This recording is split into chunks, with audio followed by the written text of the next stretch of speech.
আমি লন্ডন কোর্টের কাছে প্রেয়ার করেছি যে স্টেটে ওনারা বলছেন যে আমাদের এসকর্টস নেই, ল অ্যান্ড অর্ডারের ডিউটিতে তারা আছে। সুতরাং আমরা আমাদের যে এসকর্ট আছে, যা আমরা সিআরপি এবং বিভিন্ন থেকে আমরা ওই 7 জনকে আনানোর জন্য কোর্ট বললেন একটা আলাদা পিটিশন করে প্রেয়ার করতে। আমরা আমাদের অলরেডি প্রেয়ার করে দিয়েছি। আর এই নিয়ে কেন্দ্রীয় শিক্ষা প্রতিমন্ত্রী সুকান্ত মজুমদার কি জানিয়েছেন শোনাবো। এনআইএর আইনজীবী কোর্টে জানিয়েছে কোর্ট কান ধরে করাবে। এটা তো এমনি সোজা হাতে তো সোজা আঙুলে তো ঘি ওঠে না। পশ্চিমবঙ্গে আঙুলটা বাঁকা করতে হয়, এটাকে বাঁকা করেই করতে হবে। কোর্টকে বলতে হবে কান ধরে দেওয়ার জন্য। নন্দলাল হয়ে গেছে তো আমাদের রাজ্য সরকার, বারবার গিয়ে। বেলডাঙ্গার মামলায় এখনো কেস ডায়েরি রাজ্য পুলিশের তরফে দেওয়া হয়নি। আদালতে অভিযোগ জানালো এনআইএ। গতকালই আপনারা জানেন যে আদালত যে নির্দেশ দেয় আগামী 26 তারিখ সব অভিযুক্তদের আদালতে হাজির করাতে হবে।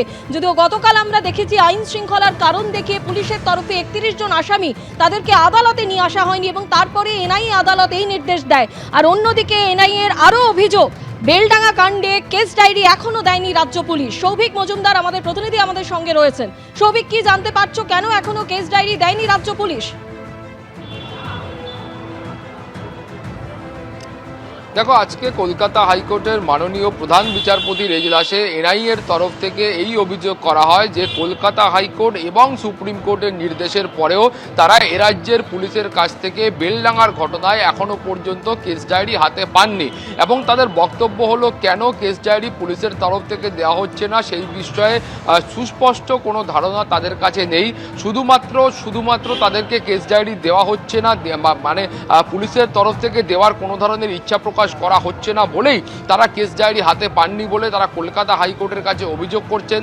তাদের বক্তব্য হলো যে এই গোটা ঘটনাতে কলকাতা হাইকোর্টের তরফে এনআইএ তদন্তের নির্দেশ দেওয়া হয়েছিল, ফলে সেই নির্দেশকে চ্যালেঞ্জ করে সরকারের তরফ থেকে তারা সুপ্রিম কোর্টে যান। সুপ্রিম কোর্টের পক্ষ থেকে এই তদন্তের ওপর কোনো রকম স্থগিতাদেশ বা অন্তর্বর্তী স্থগিতাদেশ দেওয়া হয়নি, কিন্তু তারপরেও এখনো পর্যন্ত কেস ডায়েরি তারা হাতে পাননি।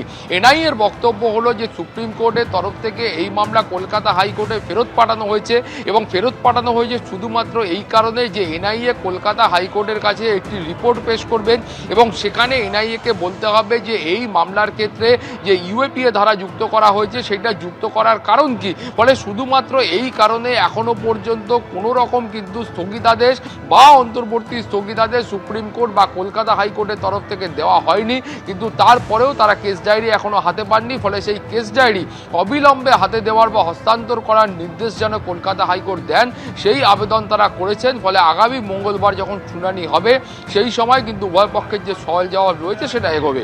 সোনালী, ধন্যবাদ সৌভিক।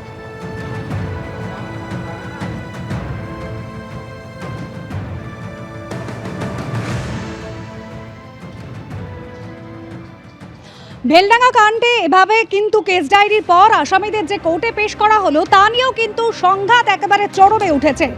আইন শৃঙ্খলা কারণ দেখিয়ে 31 জন আসামিকে কোর্টে হাজির করালো না পুলিশ।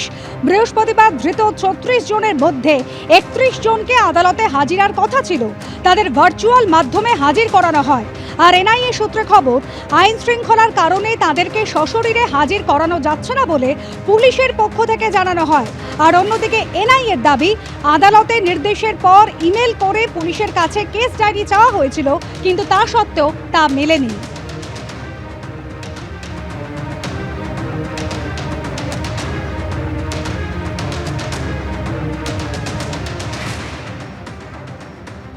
আর গতকালের শুনানিতে কি হয়েছিল? গতকালের শুনানিতে এনআইএর আইনজীবী বলেছিলেন মুর্শিদাবাদের এসপির সঙ্গে কথা হয়েছিল আমাদের ডিআইজির কেস ডায়েরি হস্তান্তরের জন্য, কিন্তু এখনও তা দেওয়া হয়নি।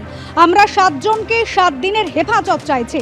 বিচারক প্রশ্ন করেন সশরীরে হাজিরা না হলে কিভাবে সেটা হবে। এনআইএর আইনজীবী বলেন আইন শৃঙ্খলার কারণে নাকি তাদেরকে আনা যায়নি। আইন শৃঙ্খলার কি এমন সমস্যা হয়েছে মুর্শিদাবাদে? প্রয়োজনে আমরা আমাদের টিম এবং ফোর্স নিয়ে গিয়ে আনতে পারি আসামিদের। বিচারক বলেন আপনারা আবেদন করুন। সরকারি আইনজীবী বলেন 26 তারিখ পর্যন্ত সময় রয়েছে কেস ডায়েরি হস্তান্তরের জন্য। এবিপি আনন্দ, এগিয়ে থাকে, এগিয়ে রাখে।